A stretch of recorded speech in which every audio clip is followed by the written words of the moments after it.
Assalamualaikum warahmatullahi wabarakatuh. Selamat siang. Lewat video ini saya akan menjelaskan atau mereview rangkaian kegiatan praktikum daring, domestikasi, dan pengembangan spesies lokal yang telah dilaksanakan. Ya, jadi ini view lagi. Jadi ini video review praktikum daring. Nanti untuk, jadi hari ini selain saya mempost video ini, saya juga akan mempost beberapa form khususnya untuk nanti kegiatan praktikum luring.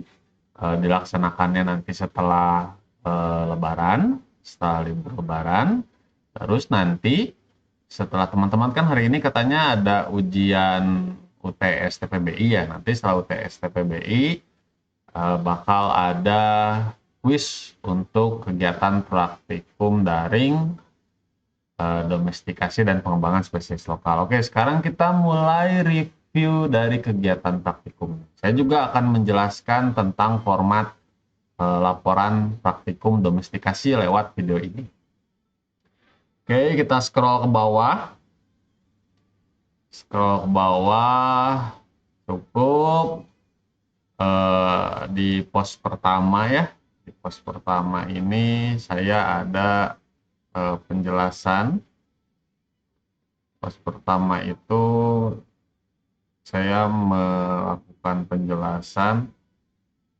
Bentar, saya klik dulu.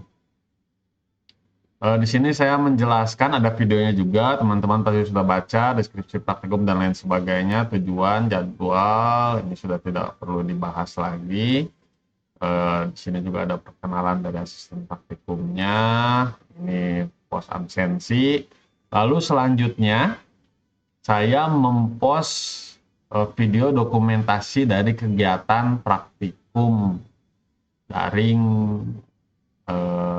domestikasi dan pengembangan spesies lokal. Jadi ini video dokumentasi.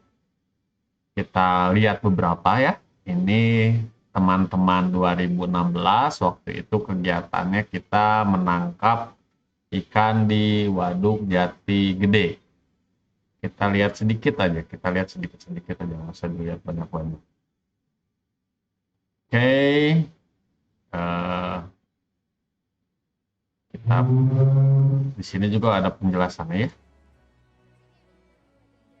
Maaf agak nge-lag koneksi internetnya.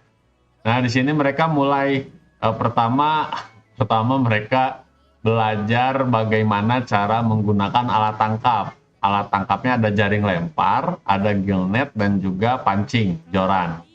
Jadi untuk menyebar atau menggunakan alat tangkap ini kan di penangkapan juga pasti diajarkan dan diberitahu ya. Tidak semudah yang dibayangkan. Gillnetnya itu cukup panjang, ya gillnetnya itu sampai 100 meter. Jadi kalau ngelipetnya nggak benar, ngegulungnya nggak benar, nanti nebarnya laginya. Nanti ketika melakukan penebaran laginya juga bakal ribet, bakal pakujut, kebaliut.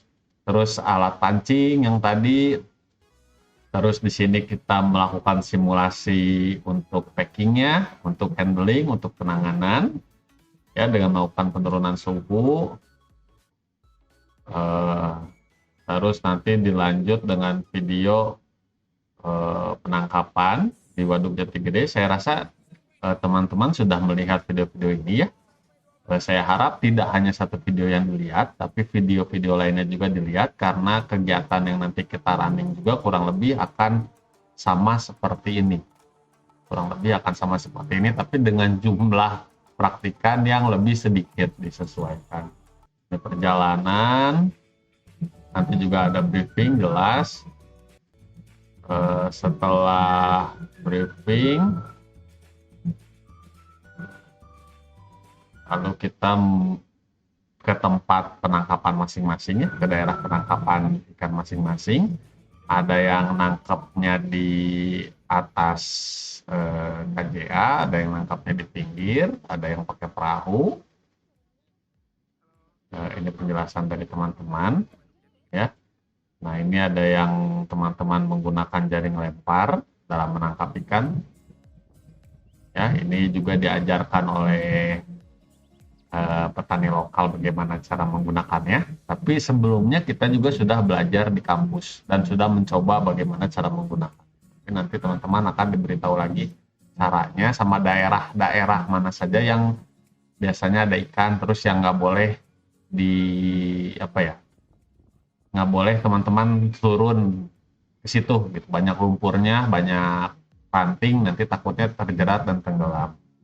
Nah, ini juga menggunakan alat pancing. Dari video ini teman-teman bisa lihat cukup sulit melakukan penangkapan ikan. Nah, ini adalah apa yang kita pasang untuk menyimpan ikan hasil tangkapan ya. Di sini ada ikan nila, ikan nilainya besar-besar, 3 kiloan, 4 kiloan. Tapi ini bukan ikan yang akan kita domestikasi, tapi termasuk ikan yang akan kita uji biologisnya.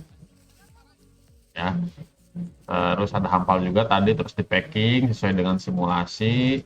Setelah di packing, balik lagi ke kampus, disimpan di bak dan lain sebagainya. Nanti besoknya dilakukan pengujian. Ya, di sifat biologi dan lain sebagainya. Nanti untuk sisa ikannya dipelihara.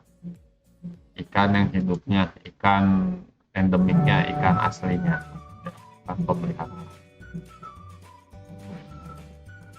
Kurang lebih seperti itu. Untuk video-video yang lain juga sama.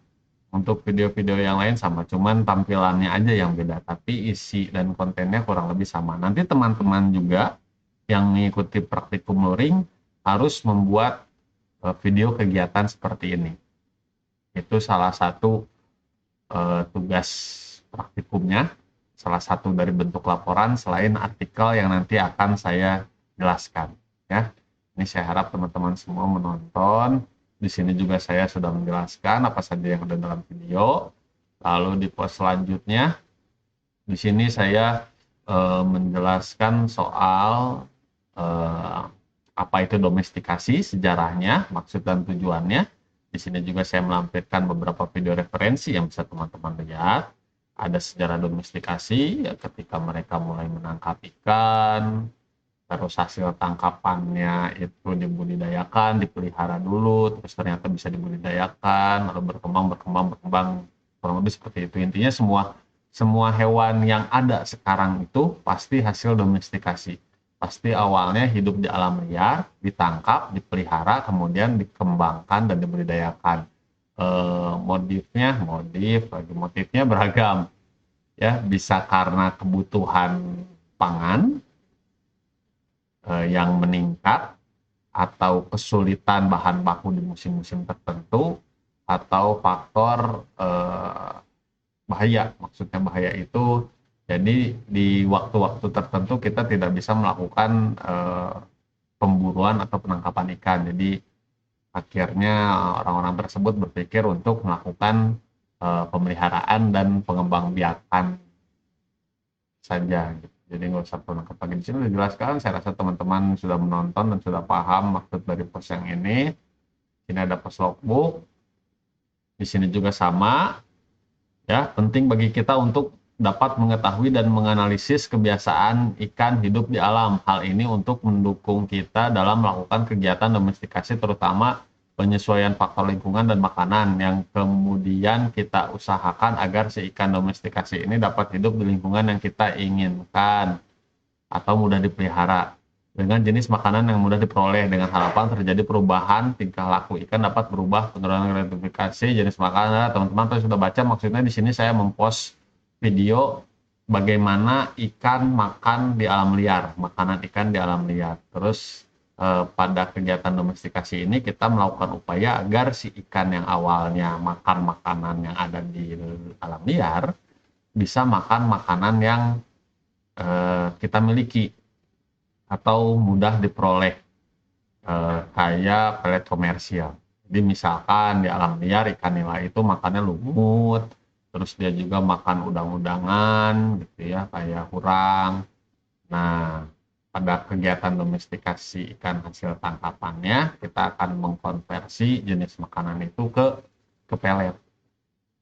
Jadi mengkonversi jenis makanan si ikan dan kebiasaan makannya juga merupakan bagian dari kegiatan domestikasi. Di post selanjutnya juga sama.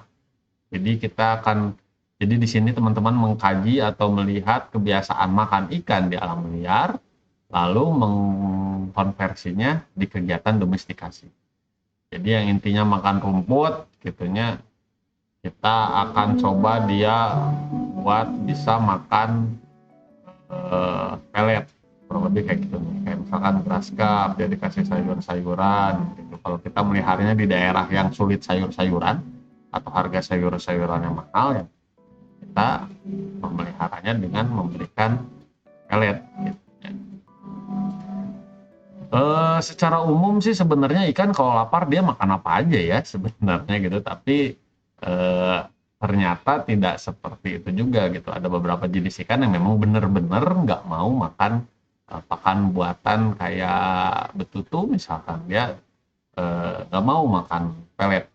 Nggak tahu kalau misalkan nanti ada pelet yang mungkin bentuknya menyerupai makanan aslinya, terus betutu mau makan. Tapi saya rasa agak sulit untuk betutu ya, karena dia makannya itu, kalau betutu itu kan diem ya, pasif.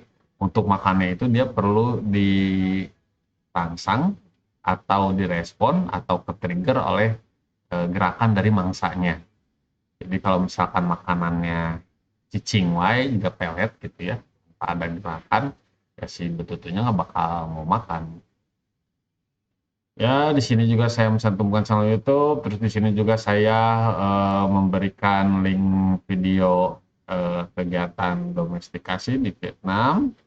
Ya, anabis. Anabis ini berarti ikan yang tinggi albumin itu apa namanya? Saya lupa lagi. Eh, gabus ya. Nah, terus di sini juga saya melampirkan sama video kegiatan domestikasi. Saya harap teman-teman sudah melihat kedua video ini ya. Ini videonya bagus. Di sini dia menjelaskan bagaimana cara atau tahapan kegiatan domestikasi ikan tersebut. Di sini juga sama.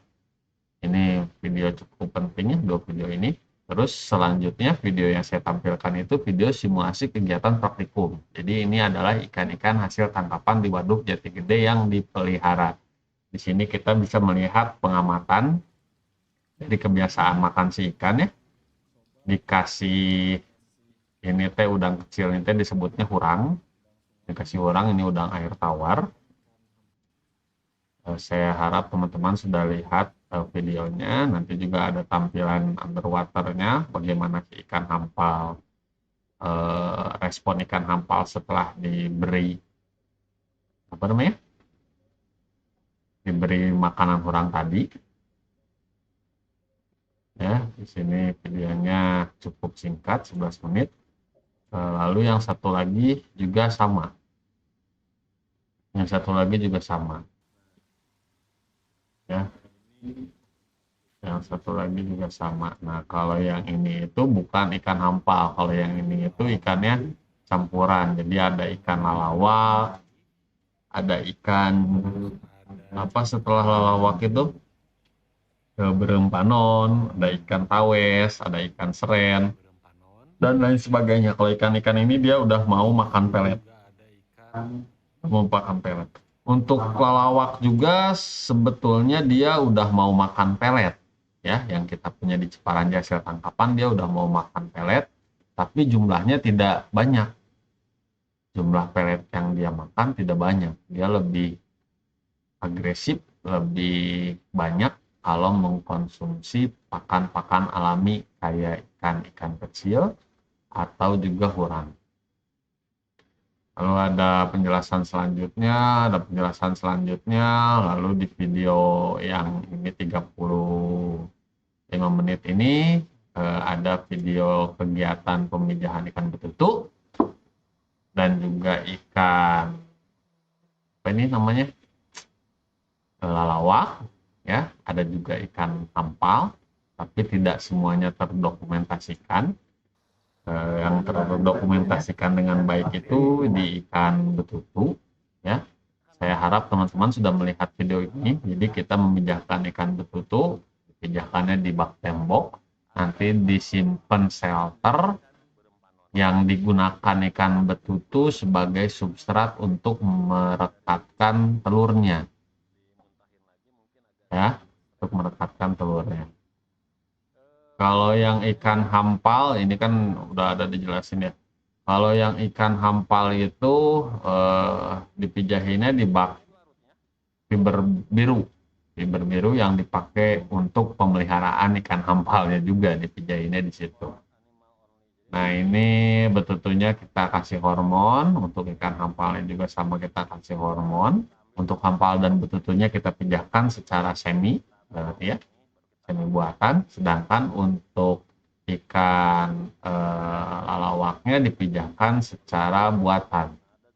Ini proses pemijahan biasa, ditimbang induknya, ya. Di sini juga udah ada penjelasannya jelas. Terus disuntik hormonnya, terus disatuin di bak biasa ya, bak tembok yang ada di Ciparanjai, terus nanti dikasih untuk substrat-substratnya. Ya, kita juga kasih eceng sebagai shelternya. Sebagai shelternya. Terus selanjutnya itu ikan alawak.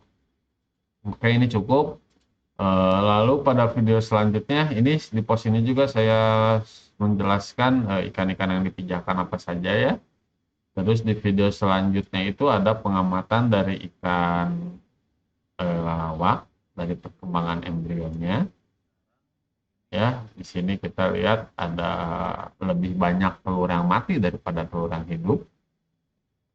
Ya, terus selanjutnya di sini saya menampilkan video dari hasil pemijahan ikan betutu. Di sini juga penjelasannya sudah cukup bagus ya, cukup baik. Di sini kan saya menyimpan berbagai macam jenis substrat, mulai dari yang terbuat dari tanah liat ini ya, ini genteng. Kita lihat di sini tidak ada telurnya menempel. Nanti ada telur menempel itu ternyata pada pipa talang, bukan pipa ya, pada talang air yang berwarna biru. Mungkin karena cukup luas,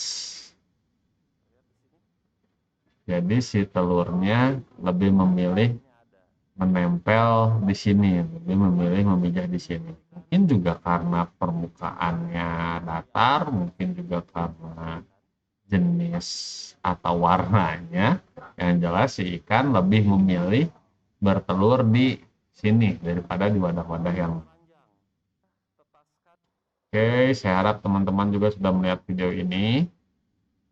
Ya, terus di sini juga ada pengamatan dari telurnya. Ya, terus lalu dari perkembangan embrionya juga ada. Kita bisa lihat bentuk telurnya ini tidak seperti bentuk telur ikan lain pada umumnya ya. Ini bentuknya agak lonjong panjang. Ya, nanti bagian ini nanti menempel, ini yang bagian menempel pada substratnya. Terus kita melakukan pengamatan selanjutnya pada perkembangan telur juga pemeliharaannya. Ya, kita lihat dari waktu ke waktu yoksaknya semakin kecil, tapi beberapa telur tidak menetas. Mungkin pengaruhnya itu dari suhu yang terlalu rendah, mungkin ya. Mungkin pengaruhnya itu dari suhu yang terlalu rendah. Jelas kebanyakan dari telurnya ini netesnya agak lamban. Biasanya si ikan itu menetas setelah sebelum yoksaknya habis. Jadi setelah terbentuk atau terlihat bentuknya seperti ikan gitu ya, tidak setelah beres proses organogenesis ya, bentuknya sudah terlihat seperti ikan, biasanya langsung menetas. Setelah menetas itu masih punya yoksak. Baru setelah yoksak habis dia makan. Di sini ditunjukkan percobaan pemberian makanan pada larva ikan betutu. Kita ngasih infusoria, bisa teman-teman lihat infusoria itu yang kecil-kecil ini pada gerak-gerak ya. Maaf ini sinyalnya agak jelek, saya turunin dulu. Sinyalnya agak jelek, saya turunin dulu biar lebih lancar. Ini infusorianya di kultur terpisah, ini wadah pemeliharaannya. Pada pemeliharaan ikan betutunya bisa teman-teman lihat pergerakan dari ikan betutu ya. Untuk larva kan beda-beda behaviornya, behavior larva ya, teman-teman bisa memperhatikan untuk betutu ini behaviornya kira-kira seperti apa. Terus kita juga mengamati kembali di bawah mikroskop, ada beberapa yang masih belum menetas sedangkan yoksaknya sudah hampir habis. Oke, ini agak tidak biasa hal seperti ini. Mungkin keterlambatannya ini karena suhu atau memang normalnya seperti ini. Tapi kalau kita membandingkan dengan yang lain, ada yang sudah menetas. Ini ada yang lain juga sudah menetas. Ini sudah yoksaknya sudah habis. Lihat dia punya mulut ya. Kalau dilihat di videonya, dia punya mulut. Mulutnya sudah terbentuk dengan baik gitu ya. Tapi si ikannya tidak makan. Si larvanya tidak mau makan. Walaupun ukuran makanannya kalau dilihat dari video ini lebih kecil daripada bukaan mulutnya. Tapi kalau kita lihat ini yoksaknya makin lama makin mengecil. Ya, mulutnya kan dia normal ya, bukannya normal dan lain sebagainya normal. Tapi si ikannya ini kalau kita lihat di bawah di mikroskop, nggak makan yoksak, nggak makan infusoria gitu, dia nggak mau makan infusoria. Pergerakannya juga tergolong normal kalau dari apa yang kita lihat ya, yang teman-teman lihat dalam video. Masalahnya itu dalam pemeliharaan larva dia nggak mau makan makanan yang kita kasih, dia nggak mau makan infusoria. Mungkin untuk kegiatannya nanti, kegiatan selanjutnya kita bakal coba memberikan lebih banyak jenis makanan lainnya, beragam jenis makanan lainnya. Karena si ikan yang nggak mau makan, ya karena si ikan yang nggak makan, lama-lama ikannya mati. Lama-lama mati, lemas, lalu mati. Ya, ini juga kita mencoba memberikan makanan lainnya, kita coba kasih fitoplankton, terus kita juga coba kasih artemia. Tapi hasilnya sama aja malah si ikannya yang dimakan sama mikroorganisme tadi sama infusoria. Oke, ini merupakan video pengamatan dari perkembangan tuh, lihat sampai ikannya benar-benar sangat kurus, harusnya nggak kayak gini, harusnya dia makan. Jadi simpulannya ya, makanan yang kita kasih tidak dimakan, mungkin tidak cocok dengan si ikan, atau mungkin lingkungan pemeliharaannya bukan lingkungan yang cocok untuk si larva makan. Ada yang kurang, misalkan dia makannya itu pengen di tempat yang ada lumpurnya mungkin. Nanti kita coba berbagai macam kemungkinan sampai si ikannya mau makan. Nah, untuk yang hampal ini saya melampirkan dokumentasinya. Jadi si ikan hampal ini dipijahkan secara semi buatan di wadah terpisah, jantan betina dikasih hormon. Setelah beberapa hari tidak memijah, nggak ada telur, nggak ada hasilnya. Tapi si ikan betinanya ini terlihat lebih lemas, bukan terlihat lebih lemas, dia terlihat lemas, mungkin karena dikejar-kejar oleh si jantan. Ketika kita pisahkan di wadah terpisah, di wadah baru, cuman si ikan betinanya saja yang lemes itu, tidak beberapa lama kemudian, nggak lama, nggak sampai 1 hari, si ikannya ini ovulasi, telurnya keluar. Mungkin awalnya ketika ikan ini ada di wadah yang sama dengan jantan, setelah dikasih hormon, jantan yang merespon dan ingin melakukan pemijahan, sebetinanya nggak mau. Nggak tahu nggak maunya karena apa. Mungkin dia nggak mau karena lingkungannya tidak sesuai, mungkin dia nggak mau karena